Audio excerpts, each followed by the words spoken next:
Et on commence par Anne Hidalgo. Eh oui, Conseil de Paris animé ce matin, c'était attendu évidemment après la polémique autour du récent voyage d'Anne Hidalgo, donc dans le Pacifique Sud.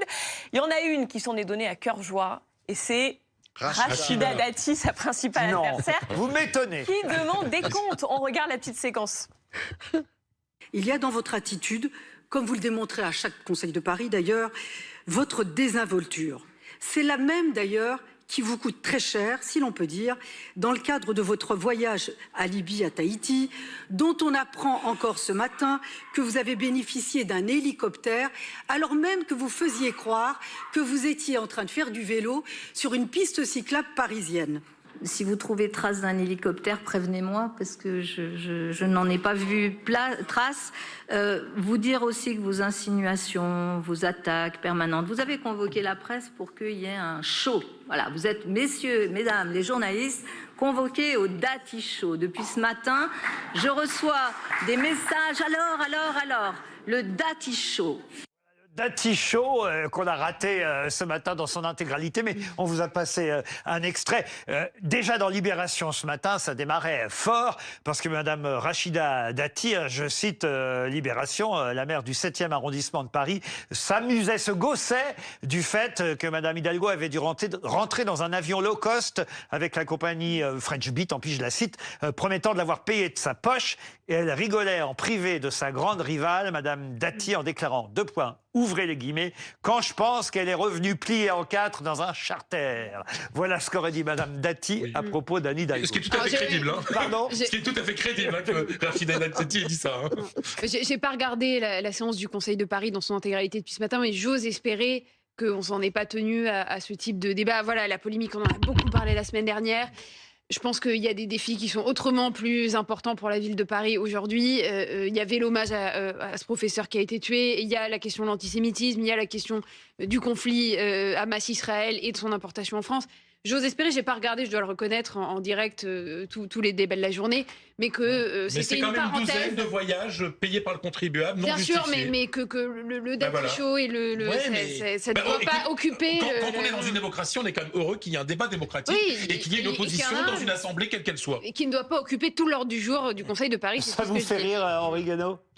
Oui, je crois qu'on est arrivé au degré zéro. Le niveau baisse, c'est ce que je disais. Voilà, je ne parle pas de Rachida Dati. Après tout, c'est le jeu, effectivement, de l'opposition, de critiquer. Mais il faut regarder l'état de Paris, le climat qui y règne à la fois social, psychologique, moral, etc., et l'état de la ville. Et voilà, se demander combien de temps ça va durer. Et... Vous aviez été candidat, d'ailleurs, à une mairie à Paris. Oui, avec Philippe Séguer. C'était lui qui m'avait envoyé dans le 5e arrondissement. Donc, le fait pour lui faire plaisir, c'était contre Tibéri, avec un système qui était un petit peu... comment dire, enfin... J'ai compris, les électeurs de Tibéri, même les absents avaient voté pour lui. Même les morts. Voilà, mais bon, mais ça, c'est de l'histoire, mais je ne regrette pas du tout. Donc finalement, je ne suis pas sûr que le niveau baisse. C'était pas terrible avant non plus. C'était même peut-être pire du temps de Tibéri quand même que du temps d'Anne Hidalgo, vous voyez, au fond. C'était très différent. Tibéri, d'abord, bénéficiait de l'héritage de Chirac. Alors la mairie a... Bon, je ne suis pas sûr qu'aujourd'hui les choses soient tellement plus claires, mais en tout cas, la ville se porte quand même beaucoup moins bien et ça devient vraiment dramatique.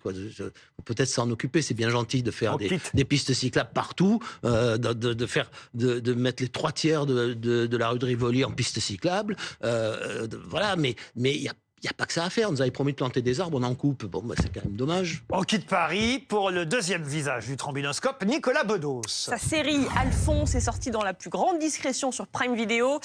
Pas de promotion donc pour cette série dont le casting donne pourtant envie. Jean Dujardin, Charlotte Gainsbourg, Nicole Garcia, Pierre Arditi.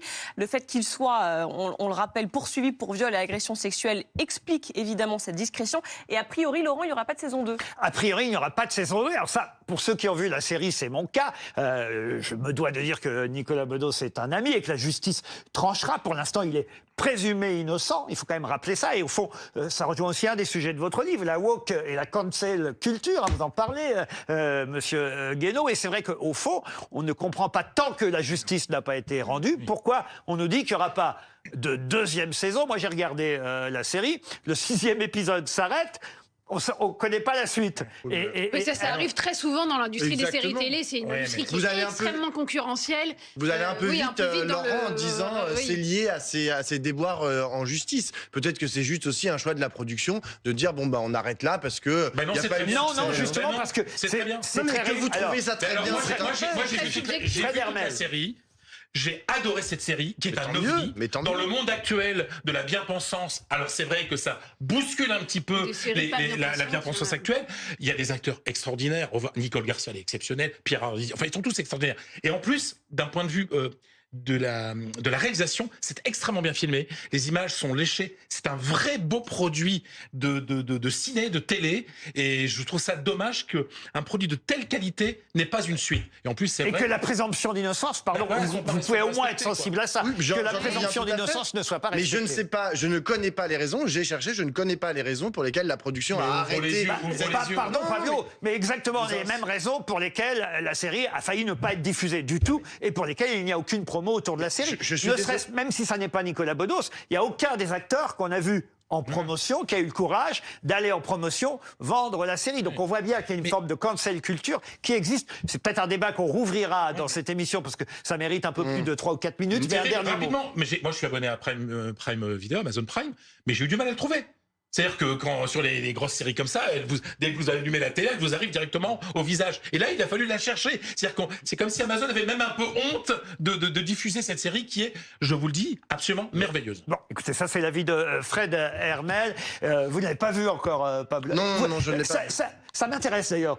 Vous ne voulez pas la voir ou vous ne l'avez pas vue parce que... Non, moi j'ai déjà vu des films de Nicolas Bedos et je suis pas très sensible à la façon qu'il a de raconter des histoires avec des images et du son. Mais c'est très personnel. Mais ça n'a rien à voir avec les affaires. Rien à voir, non. Henri Hénaud, on va vous remercier d'avoir participé à cette émission aujourd'hui. Vous publiez à la septième fois, pardon, vous voyez, moi aussi j'ai des problèmes de lecture. À la 7e fois. Non, vous avez très bien lu le poème de Victor Hugo. Tout à l'heure, j'ai bien lu le poème de Victor Hugo, merci. C'est quoi, 12, 13 sur 20? À la 7e, un peu plus. À la 7e fois, les murailles tombèrent. C'est aux éditions du Rocher. Notre société est au bord de l'effondrement. L'effondrement, et Monsieur Guénaud nous en parle. Il est peut-être temps de se réveiller. Voilà le cri que vous lancez à travers ce livre. On se retrouve dans un instant. Et merci aussi à Alain Bentolila. Oui, merci monsieur. Aussi. Merci beaucoup d'être venu. Merci. Je publierai au mois de janvier un livre sur la langue française pour dénoncer justement la woke culture qui pèse sur la langue française.